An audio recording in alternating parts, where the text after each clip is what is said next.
గాలితో మాట్లాడిన బాలుడు ప్రేరణాత్మక కథ. ఒక గ్రామంలో అరుమ్ అనే మూగ బాలుడు ఉండేవాడు. అతనికి మాటలు రావు, కానీ గాలితో ప్రకృతిలో మాటలు వినగలిగే ఒక ప్రత్యేకమైన శక్తి ఉండేది.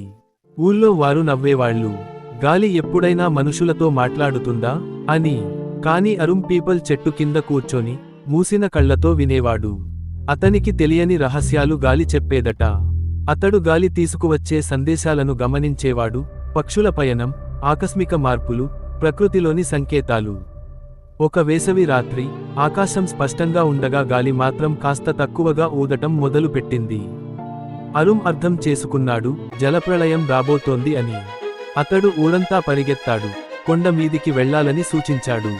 ఎవ్వరూ వినలేదు. కాని ఒక వృద్ధురాలు అతనిని నమ్మింది.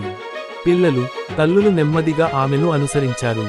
ఆ రాత్రి ఉరుములు లేకుండా వాన ఎక్కిపడింది. ఊరు కొట్టుకుపోయింది. కాని కొండపై ఉన్నవారు బతికిపోయారు.